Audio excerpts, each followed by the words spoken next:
Greetings in the name of the Lord. Our verse for today comes from the Gospel according to St. Luke, chapter 11, verse 48, and it reads, "Therefore you are witnesses too, and collude with the deeds of your ancestors. They killed them, you build their tombs."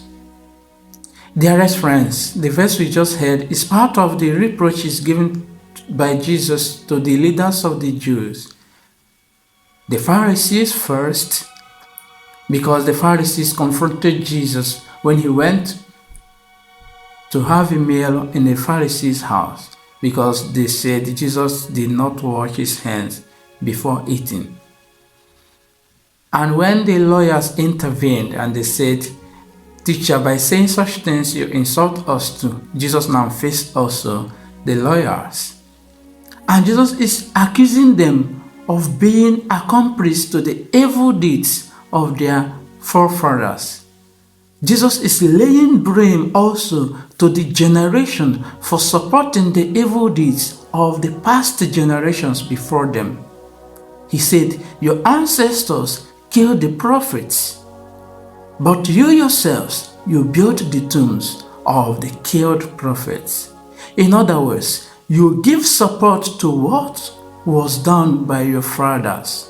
You defend their acts, and you go on to make sure that you bring it to fulfillment, that you complete the very evil act they have started. And Jesus calls our attention to this very act.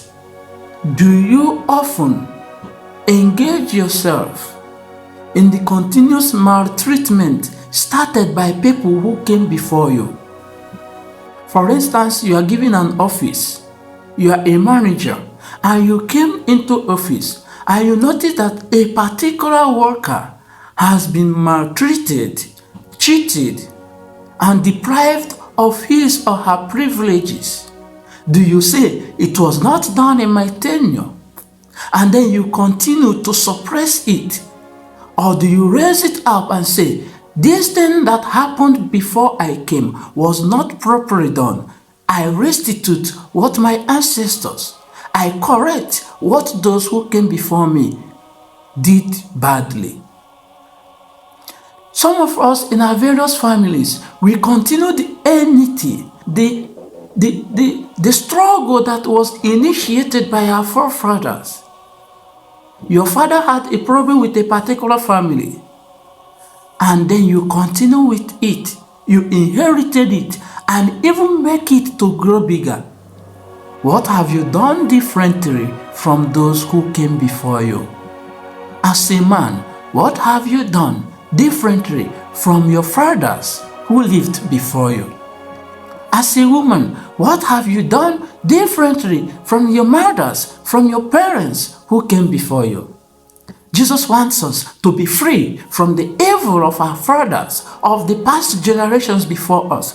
And that is by making things better, by calling evil, evil, by saying, "What my father did was bad, what my brother did was bad, what my elders did was bad. I must not continue in that line. I must make a change. I must not give my support, either by my actions or by my silence, to what I know was done badly." May God give us the courage to stand up, even when we are to lose, because sometimes it may be a land acquired forcefully by our ancestors or through lies given to us. But we, growing up, we notice things we are not done correctly and in the right way. Let us have the courage to say, "This does not belong to me." Let us have the courage to say, "I must end this act of wickedness that existed before me." And may God help us in that struggle.